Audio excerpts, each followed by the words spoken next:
여러분들 교과서는 203쪽 펴주시면 되겠고요. 2차 세계대전 이야기를 한번 해보도록 하겠습니다.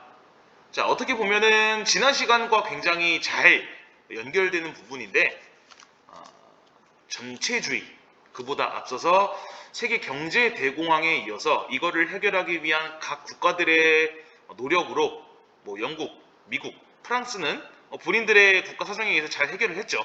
반면에 기반이 약했던 독일이라든지 이탈리아, 일본 그 국가들은 전체주의라는 새로운 국가주의 지배 형태 체제를 새롭게 나타내면서 대외 침략에 앞서게 되죠.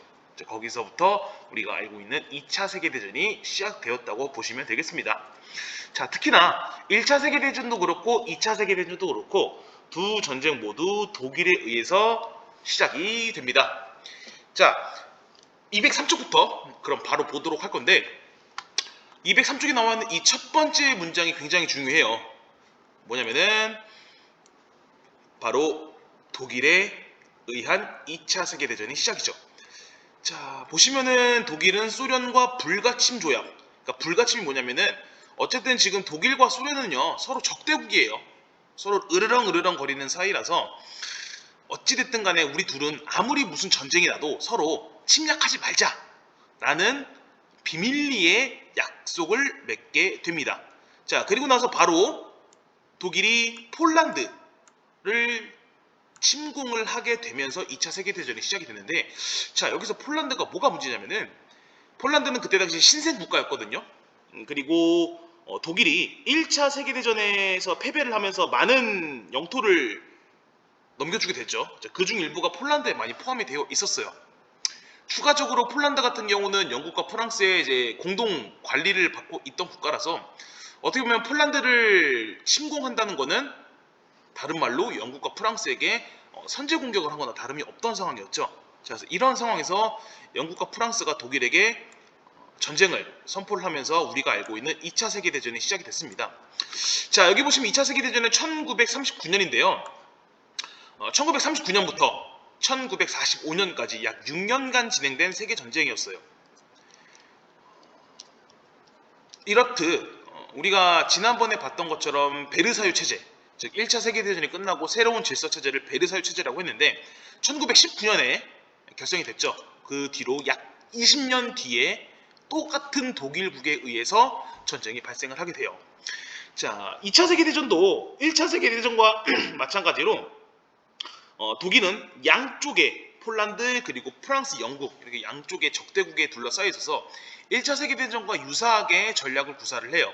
그래서 먼저 프랑스를 향해서 영국과 프랑스의 연합군을 먼저 격파한 뒤에 세계대전을 종료할 그런 계획이었는데 실제로 프랑스 파리, 즉 프랑스 수도까지 쉽게 함락을 해서 또다시 2차 세계대전에 독일이 승전국으로 남지 않는 건가라는 그런 좀 이제 그 걱정에 앞서다가 일본이 갑자기 건드려서는 안 될 존재를 건드려 버렸죠. 어느 12월 주말에 일본이 먼저 미국의 하와이, 즉 진주만을 먼저 선제 공격하는 상황을 벌이게 됩니다. 그로부터 미국이 본격적으로 참전하면서 다시금 전쟁의 기운은 영국, 프랑스, 미국의 연합국 쪽으로 기울게 되면서 결국 독일도 또다시 2차 세계대전의 패전국이 되었습니다. 자, 그래서 이렇게 2차 세계대전 같은 경우는 그 전체적인 전개 과정이 굉장히 중요한데요. 자, 그러면은 본격적인 그 전쟁 과정의 교과 내용을 보기에 앞서서 우리가 그 전쟁 요약된 영상을 하나만 좀 보고 가보도록 할게요. 굉장히 잘 요약이 되놨어서 한번 같이 보고 가보겠습니다. 1918년 11월 네, 이제 1차 세계대전이 끝난 무렵부터 시작이 됩니다. 패배한 독일은 수많은 식민지를 모두 잃고 엄청난 배상금을 끌어오게 됩니다. 그리고 배상금을 갚기 위해 돈을 무분별하게 찍어내기 시작하고 국민들은 이러한 것이 자신들에게 너무 불공정하다는 불만의 목소리가 터지게 됩니다. 이러한 상황 속에서 한 인물이 호련히 등장하니 지난 시간에 봤습니다. 바로 히틀러였죠, 히틀러. 그는 독일인의 무너진 자존심을 회복시켜주는 웅변으로 이제 점점 전체주의 국가가 등장을 했던 거죠. 패배감에 찌들어있던 독일인들에게 자부심을 고취시켜주며 결국 수상에 임명됩니다. 지금 이 실제 아까 영상이나 사진들이 실제 그때 히틀러 모습이에요. 베르사유 조약을 위반하고 독일이 중심이 되어 유럽을 제패해야 한다며 군대를 재무장하기 시작합니다. 당시 독일은 옆에 붙어있는 폴란드가 제1차 세계대전 때 점령한 독일의 영토 일부분을 다시 되찾고 싶었고, 이후 히틀러가 권력을 잡은 후 그 영토의 반환을 폴란드에 여러 차례 요구했지만 번번이 거절당했습니다. 영유권을 두고 외교적 분쟁을 빚은 끝에 결국 군사적인 해결책 외에는 히틀러에게 주어진 선택은 없었습니다. 하지만 군사적인 해결책도 그리 만만한 게 아니었는데, 당시 프랑스와 영국은 폴란드와 상호 방위 조약으로 결석되어 있었기 때문에 독일의 폴란드 침공은 당연히 영국과 프랑스의 참전을 불러오게 되고, 독일은 1차 세계대전 때처럼 양측에서 숨통을 조여오는 것을 막아야 하는 상황에 빠지게 됩니다. 양면 전선은 절대적으로 피해야 했던 독일은 새로운 방안을 찾기 시작했고, 폴란드의 우측에 위치한 소련과 비밀 협상을 벌여 독일과 소련은 모스크바에서 서로 침략하지 않겠다는 불가침 조약을 맺게 됩니다. 네, 교과서 첫 번째 줄에 나왔었죠. 동서로 나누어 불가침 조약과 함께 반은 독일이 갖고 폴란드를 나머지 반은 침공했다. 소련이 여기서 접수한다는데 2차 세계대전이 시작이 된 거죠. 1939년 9월 1일 새벽, 독일은 선전포고도 없이 폴란드를 침공하였으며 소련은 독일과 합의에 따라 폴란드를 침공합니다. 그리고 당시 폴란드와 동맹관계에 있던 영국과 프랑스도 독일의 선전포고를 함으로써 제2차 세계대전은 시작됩니다. 독일군은 소련군의 도움과 함께 신속한 기동력과 기습으로 폴란드를 전쟁 초기에 끝내기 위한 작전을 펼치는데, 이 전략은 독일이 구 프로이센 시절부터 계속해서 펼쳤던 독일만의 전략이었습니다. 독일과 소련은 불과 3주 만에 폴란드의 수도 바르샤바를 함락합니다. 폴란드는 수적으로도 열세였으며 최신의 탱크로 무장한 독일군의 부대는 너무 강력했습니다. 그리고 폴란드의 동맹국이었던 영국과 프랑스는 독일의 공격할 부대를 제대로 모을 시간도 없이 폴란드가 항복을 선언해버렸으며, 사실 이 당시 영국과 프랑스는 폴란드가 점령되고 있음에도 불구하고 소극적인 작전에 머무릅니다. 네, 프랑스를 먼저 공격하려는 독일의 그 1차 세계대전이랑 굉장히 유사했었죠. 세운 독일은 먼저 가까이 있는 프랑스에 대한 대공격을 준비하였는데, 10년 전부터 프랑스는 제1차 세계대전의 경험을 바탕으로 방어가 최선의 전략이라고 인식했고, 앙드레 마지노의 주장에 따라 약 160억 프랑의 비용을 들여 국경을 방어하는 엄청난 여기서 요새를 우리가 만들었습니다. 요즘 쓰고 있는 그 마지노선이라는 단어가 유래가 하게 돼요. 방어 시설과 벙커가 촘촘히 설치되어 있는데 750km의 길이에 어마어마한 건설비 때문에 많은 부담이 가는 계획이었지만, 지난 1차 세계대전에서 한 세대가 사라지다시피 한 인명피해를 겪었던 프랑스에서 그다지 반대는 없었습니다. 그리고 이 최종 요새는 마지노 장군의 이름을 따 마지노선이라고 부르는데, 현대에 사용되는 마지노선이라는 표현이 여기서 시작된 것이죠. 나오는구나. 여기서 유래된 말이죠. 프랑스 침공을 준비 중인 독일은 도저히 강력한 요새를 정면전으로 뚫기는 불가능하다고 생각했고, 그 대신 이 요새를 우회해서 빈 공간으로 돌파하겠다는 전략을 세우는데, 방법은 이러했습니다. 프랑스의 아르덴스 부근은 우거진 나무가 많아 독일의 탱크와 같은 기갑 부대가 침공하기에는 많은 어려움이 있었고, 프랑스는 이곳을 독일군의 침투로로 예상하지는 않았기 때문에 방어 태세를 느슨하게 취하고 있었습니다. 정면전을 피해했던 독일은 마지노선을 우회해 당시 중립을 선언하고 있던 벨기에, 네덜란드, 룩셈부르크를 강제로 점령하고 프랑스의 아르덴스프로 네, 뭔가 1차 세계대전이랑 굉장히 유사했죠. 독일과 상호 협력 조약을 맺고 있었던 이탈리아는 독일을 도와 프랑스의 남부를 침공합니다. 마지노 요새를 우회한 독일군은 신속하게 치고 나갔습니다. 광고가 갑자기 뜨네요.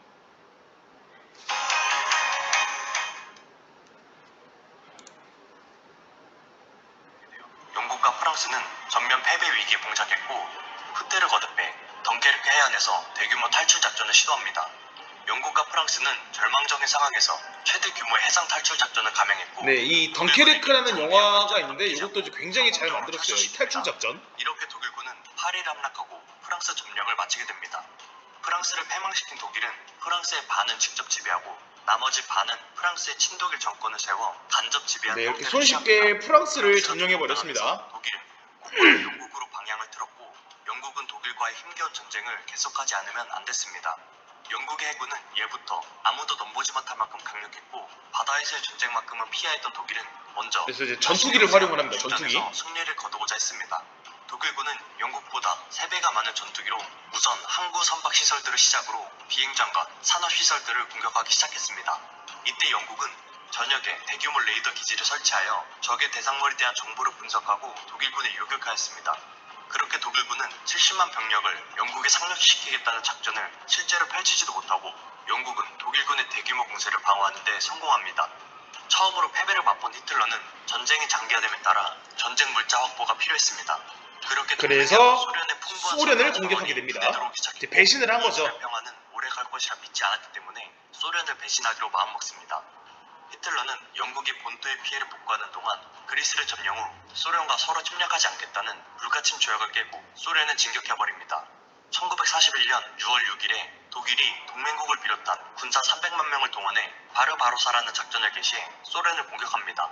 이 작전은 소련의 중심부로 가기 위해 1500km 이르는 전선에 말이 1500km지 병사들이 이거를 다 고보로 이동했다는 게 굉장히 힘든 상황이죠. 침략을 받은 소련은 영국과 즉시 군사 동맹을 맺고 처음 얼마 동안 후퇴를 거듭해 모스크바까지 불과 30km를 남겨둔 상황까지 가게 됩니다.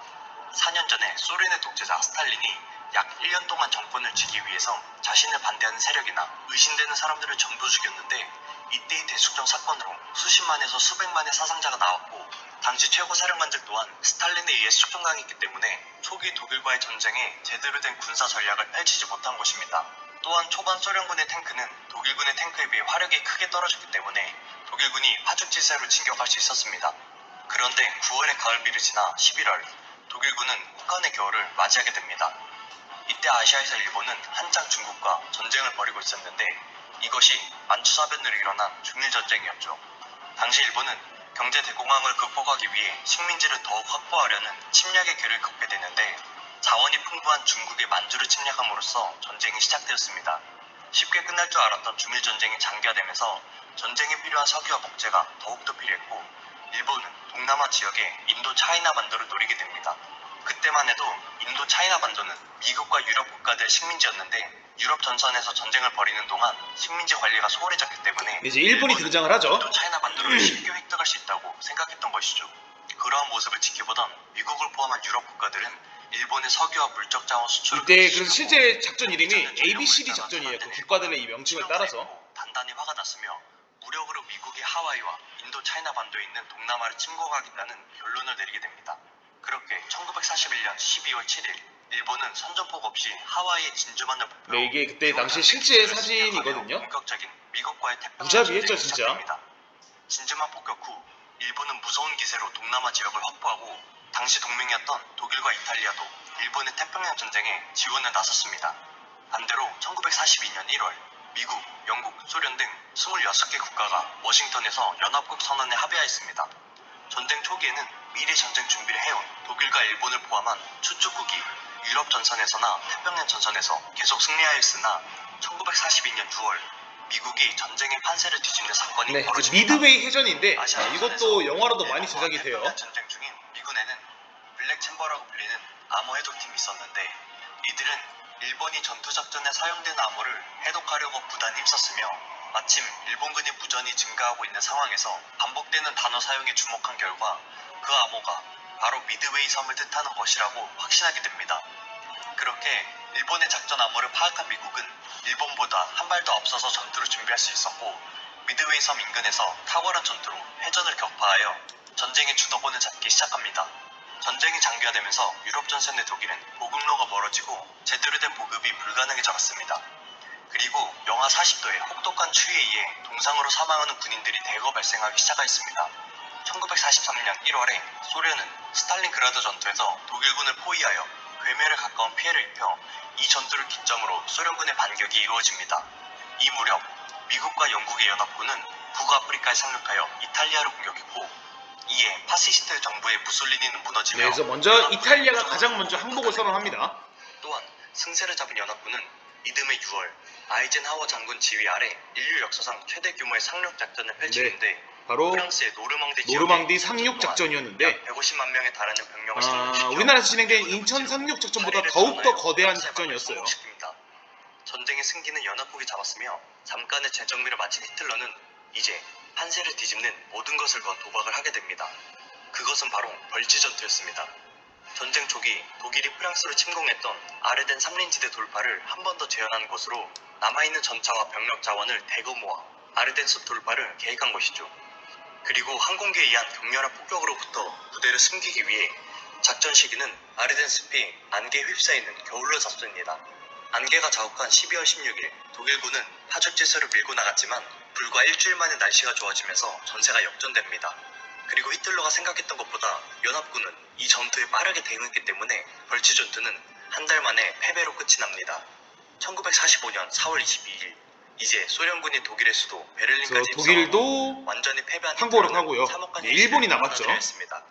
그로부터 일주일 뒤 히틀러는 베를린 지하 벙커에서 에바 브라운과 결혼 후 바로 다음날 이 둘은 자살을 하고 죽은 모습으로 발견되며 유럽에서의 공식적인 전쟁은 막을 내리게 됩니다.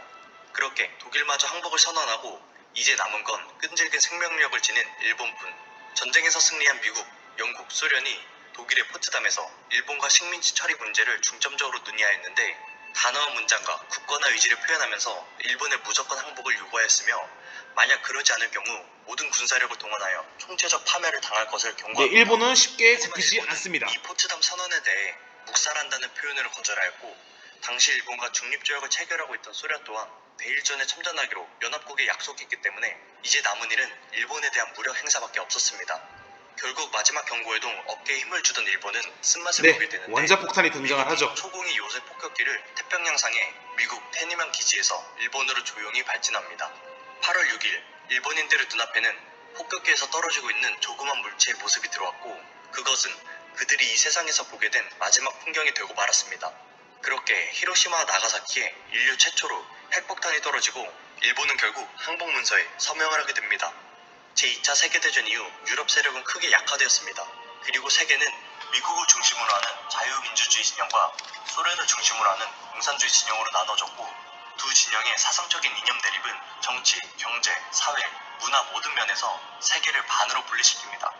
그렇게 세계는 이게 바로 민주주의와 이제 냉전 공산주의의 체제, 날카로운 이제 우리가 봐야 될 대립으로 다음 시간에 봐야 될 결국 내용이죠. 속에는 냉전 체제로 돌입하게 됩니다. 자, 이제 내용은 전체적인 전쟁 내용 한 여기까지 보고요. 이런 구체적인 순서가 좀 중요하니까는 영상에서 본 내용을 이제 우리 교과서로 한번 가져와 볼게요. 자, 그래서 뭐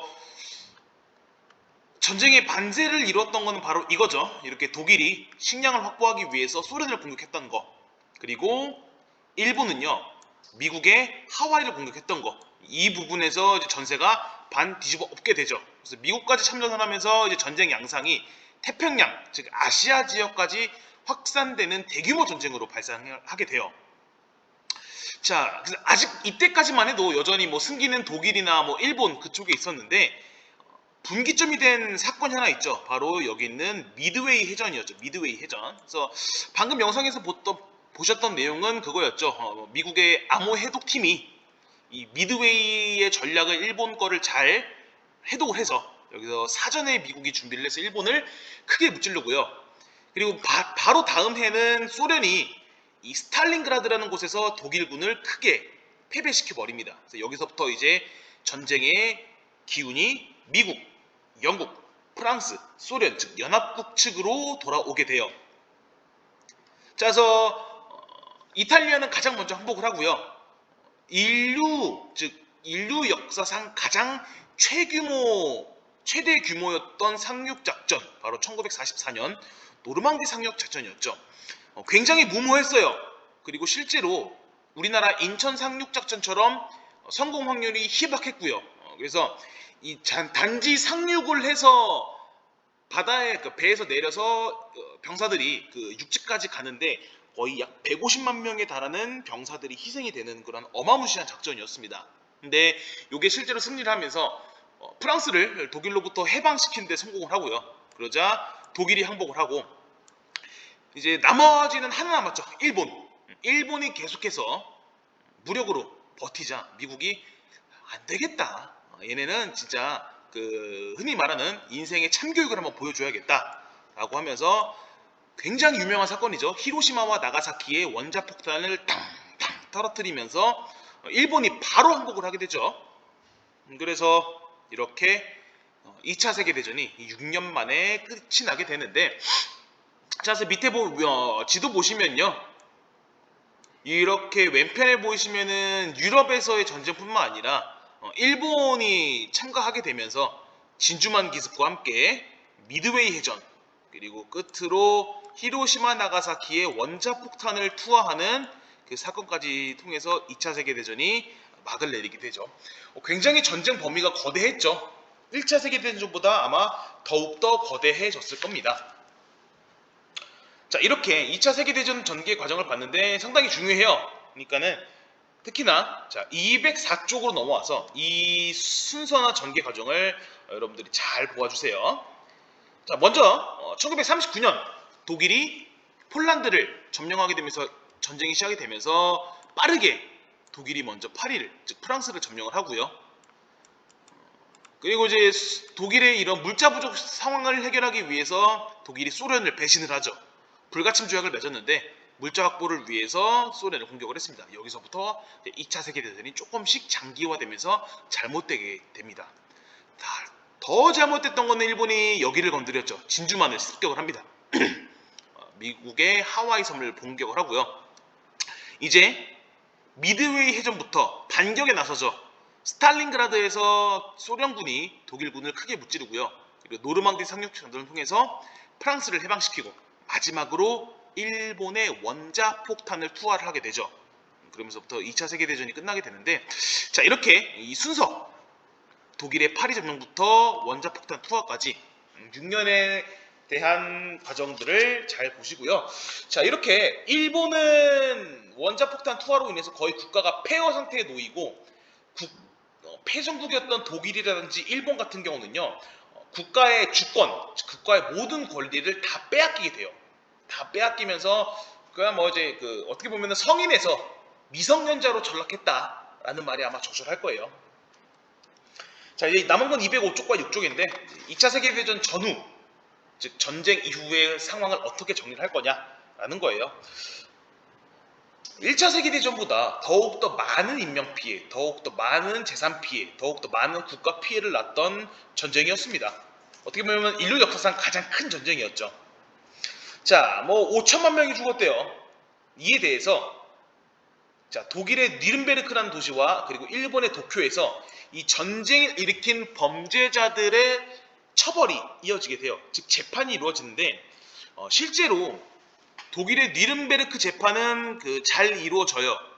그래서 2차 세계대전에서 이러한 참혹함과 그리고 지난 시간에 봤었던 독일의 유대인 학살 이런 내용들을 해서 독일은 실제로 사과를 하고 배상도 하고 지금도 계속 반성을 하고 있는 부분이고요.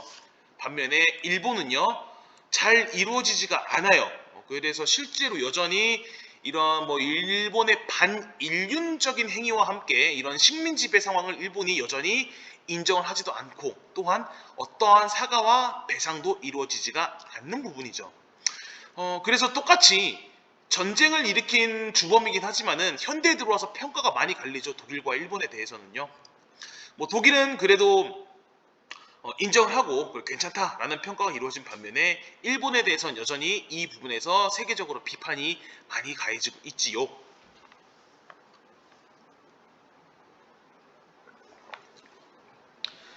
추가적으로 1차 대전과 마찬가지로 1차 대전의 베르사유 조약처럼 2차 세계대전에서는 이 대서양 홍장을 마련을 해서 2차 세계대전 이후에 평화 원칙을 발표를 하고요. 그리고 이후 영상에서 잠깐 나왔지만 뭐 카이로, 얄타, 포츠담 회담에서 여러 질서들을 정리를 하죠. 자, 특히나 우리가 한국사 때 잠깐 봤는데 여기 카이로 회담에서 우리 대한민국의 독립을 최초로 언급을 하고 포츠담 회담에서 다시 한번 확인을 했죠. 뭐 다음 주 보시면 독일은 그래서 영국, 미국, 프랑스, 소련에게 분할 점령이 되었고요. 일본도 똑같이 미국의 관리를 받아요. 즉 미국의 군대의 관리를 받다가 좀 어떻게 보면은 우리 입장에서 좀 안타까운 거죠. 자, 1951년에 샌프란시스코 회의에서 일본의 모든 권리가 회복이 되는데 자, 갑자기 왜 그러냐면요. 이때 연도를 보면은 우리나라에서 큰 사건이 있었죠. 바로 6.25 전쟁이 있었죠. 6.25 전쟁 때 미국이 민주주의 대표로 해서 우리나라 남한을 지원하게 되는데 굉장히 멀어요. 우리나라 대한민국 영토와 미국 사이에 비행기를 타고도 12시간 정도 걸릴 만큼 굉장히 긴 거리인데 그래서 일본을 우리나라 6.25 전쟁을 위한 전쟁 기지로 삼기 위해서 일본의 모든 권리와 주권, 경제 권리를 회복시켜준 게 바로 여기 있는 샌프란시스코 강화 회의예요. 그래서 어떻게 보면은 원자폭탄으로 폐허가 됐던 일본이 우리나라의 6.25 전쟁으로 인해서 다시 살아날 수 있는 큰 조건이 되었죠. 그래서 그래서 밑에 보시면은 국제전범재판, 아까 봤던 거 독일과 일본이었는데 실제로 그 도조 히데키, 우리가 방금 영상에서도 나왔죠. 도조 히데키라는 인물. 일본에서는요 실제로 그 도조 히데키 위에 있던 천황 이 처벌도 받지 않고요 아무런 그 재판 없이 그냥 지나가요. 그래서 다음 주에 받았죠. 독일의 히로히토 천황은 실제로 기소도 되지 않고 처벌도 받지 않았습니다. 그런 부분 잘 이루어지지 않았다. 일본 같은 경우는 국제전범재판. 자, 그리고 뒷장으로 넘어간 마지막 우리가 1차 세계대전이 끝나고 나서 그 세계 질서를 유지하는 기구였던 국제연맹을 봤었죠. 근데 이제 거기서 한 단계 더 발전돼서 대서양 헌장에 따라서 전쟁 방지와 평화 유지를 목적으로 국제연합 UN이라는 단체가 결성이 돼요. 1945년에. 이거는 그래서 국제연맹의 그런 단점을 많이 보완을 했죠. 안전보장이사회를 두고요. 그리고 유엔군을 조직을 해서 실제로 평화를 회방시키는 분을 강제로 징용할 수 있는 그러한 군대도 갖추게 돼요. 유엔군. 그래서 실제로 우리나라 6.25 전쟁 때 여기에 있는 유엔 평화유지군이 우리나라로 파견이 돼서 북한과 소련을 상대로 이제 맞서 싸우게 되죠. 네, 이렇게 국제연합이 결성되는 과정까지. 그래서 이렇게 2차 세계대전 이야기를 쭉 봤고요. 그리고 이제 207페이지는 사진 자료인데 마지막으로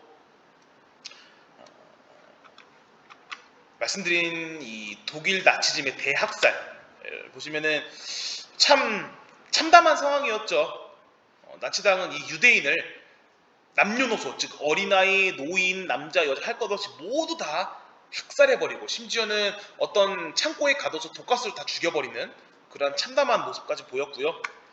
그리고 이거는 우리나라도 해당이 되죠. 일본이 전쟁을 위해서 우리나라를 이러한 노동 그리고 학도병 여러분 나이대 학생들을 군인으로 동용해서 일종의 총알바지 그리고 다시는 일어나서는 안 되는 위안부 문제까지 군 위안부 문제까지 있었고요. 그리고 민간인 희생 약 5천만 명에 달하는 인류가 희생된 만큼 굉장한 엄청난 전쟁이었습니다. 그래서 이런 2차 세계대전 참혹한 2차 세계대전의 이야기를 봤었고요. 이제 이 뒤에는 2차 세계대전으로 유럽의 힘이 질서가 많이 약화되면서 강력했던 미국 중심의 민주주의와 그리고 소련 중심의 사회주의가 격돌하게 되는데 이제 그거를 우리가 큰 전쟁이 없던 상황에서 갈등이 있다고 해서 냉전 체제라고 부릅니다. 그래서 이 냉전 체제는 우리가 다음 시간에 여러분이 등교해서 함께 살펴보도록 하겠습니다.